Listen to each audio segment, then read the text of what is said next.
Hi mga miss! So for today's video kay mag-DIY na punta para sa monthly milestone sa among badiday. So 7 months na day si baby no. Dayon ganina ni ato kog tawo nagpait kog kanang decorations. Dayon kog minitonet, nagpait ko mig cake. Nagtuo ko kung ipalit nga balon kay katong mo lupad ba? Lupad ba tawag ato? Tawag ato helium ba to? So, ang ending dili di ay mao nang gabutang kog stick anang kilid-kilid kay para na ako'y kasanggaan ana akong balon.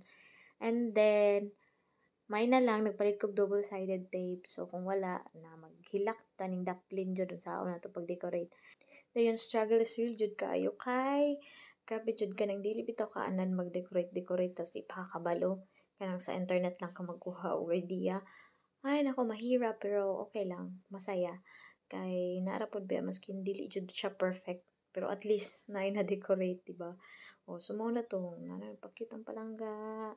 Gisipon pa jud na tas di hilanat-hilanat gamay. Kay murag naa naman ko'y pagawas nga candy sa iyahang gums nakita nako.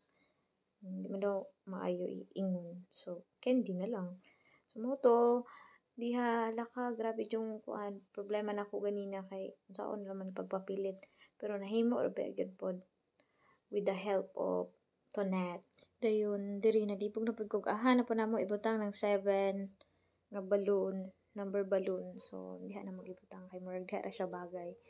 So dili jud perfect amo ang balloons pero okay na na at least nay nahimo. And then ibutang na kog kuan ang kilid design para nindot po siya. So mao na ang behind the scene. Grabe kalisod mag-picture pagbata no. So mao na no ang behind the scenes. So, mao na po ni ang finished product. Kakyat sa badiday, oy. Natingalan taon siya siyang cake. Lantaw jud siya. Abi nimo ganahan po siya mukhaon na ang tulo pa ang laway, oh.